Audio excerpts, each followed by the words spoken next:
At the bank to deposit my inheritance check, the teller looked at it and pressed the silent alarm. I watched her hand move under the counter. Subtle. Practiced. My grandmother died 3 weeks ago and left me everything. When I opened the envelope from the lawyer and saw $827,000, I nearly passed out. My grandmother had been a sweet old lady who baked cookies every Sunday and never missed her soap operas. I had no idea she had this kind of money. I walked into the bank that Tuesday feeling like I was carrying a winning lottery ticket. The teller was young, maybe mid-20s, with a name tag that said Brianna. I slid the check across the counter with shaking hands. "I'd like to deposit this into my account, please." She picked it up casually, then completely froze. Her whole face changed in an instant. Eyes went wide, then narrowed with suspicion. She looked at me, then the check, then back at me. That's when her hand disappeared under the counter. I knew what panic looked like, and Brianna was panicking. "Is there a problem?" I asked, voice shaking. She forced a smile. "Just need to verify a few things with my supervisor. This is quite a large amount. It's my inheritance from my grandmother." "Of course. Can I see your ID?" I handed it over. She studied it way too long, comparing my face to the photo like I might be wearing a disguise. "I'll be right back," she said, taking both. She walked to the back offices, glancing over her shoulder twice. I watched her whisper urgently to someone I couldn't see. That's when I noticed the security guard had moved from the ATMs to the exit, one hand resting on his belt, eyes locked on me. My stomach dropped. Minutes dragged. Other customers were helped while I stood there,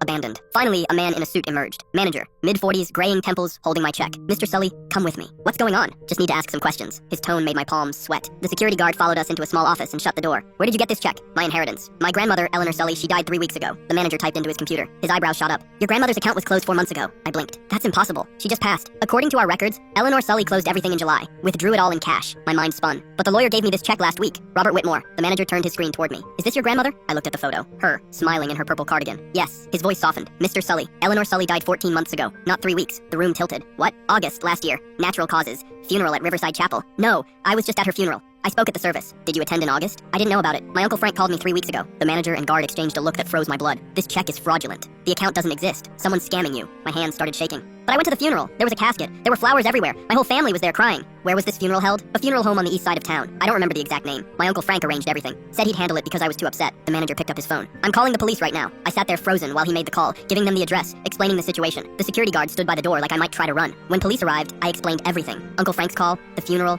the lawyer, Robert Whitmore. They checked records. No funeral home on the east side held a service for Eleanor Sully. Robert Whitmore didn't exist. His business card led to an empty storefront. Uncle Frank had been arrested 6 months ago for running estate fraud schemes. The funeral I attended was completely staged. Paid actors as mourners. Fake priest. Empty casket. Every single detail designed to make me believe my grandmother had just died so I'd deposit this fraudulent check without questioning it. Here's how the scam worked. The check would have bounced after a few days, but by then, my account would have shown a balance of $827,000. Frank would have called me panicked, claiming there was a terrible mistake with the estate settlement. The lawyer accidentally included someone else's inheritance in my check. He'd begged me to wire back the overpayment immediately before the bank caught the error and I got in trouble, and I would have done it. I would have sent him hundreds of thousands of dollars of real money, thinking I was fixing an honest mistake. Then he would have disappeared with it, and I'd be left owing the bank $827,000 that I didn't have. Because one bank teller named Brianna pressed a silent alarm when something felt off, I didn't lose everything I owned. My real grandmother died over a year ago, completely alone. Frank had convinced the entire family I'd moved abroad for work and couldn't be reached. She asked for me on her deathbed. I never got to say goodbye to her.